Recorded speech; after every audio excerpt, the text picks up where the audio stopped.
I took my two young daughters to the park. While I pulled into a parking spot, there was a man who looked to be in his 60s filling his water bottle next to the playground. We went down to the playground, and I noticed him walking awkwardly from a distance.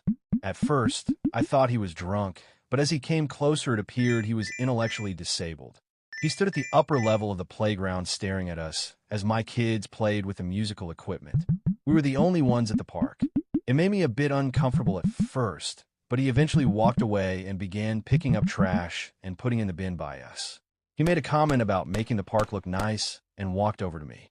He started talking to me about Star Trek and how he is re-watching the original series. At this point, I was just being friendly and just listened. He then told me about how he used to work as a police officer. Me being an asshole, just assumed that this meant he worked at a Walmart or Target as a greeter or something. He said he had to retire after his accident.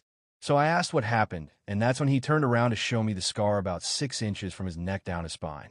He said he was responding to a call in a snowstorm and rolled his car multiple times, breaking his neck. Another officer passed the scene and saw his lights in the ditch with the car upside down and him pinned inside. He said they had to bring him back multiple times, and he spent about 4 months in the hospital and another year in rehabilitation.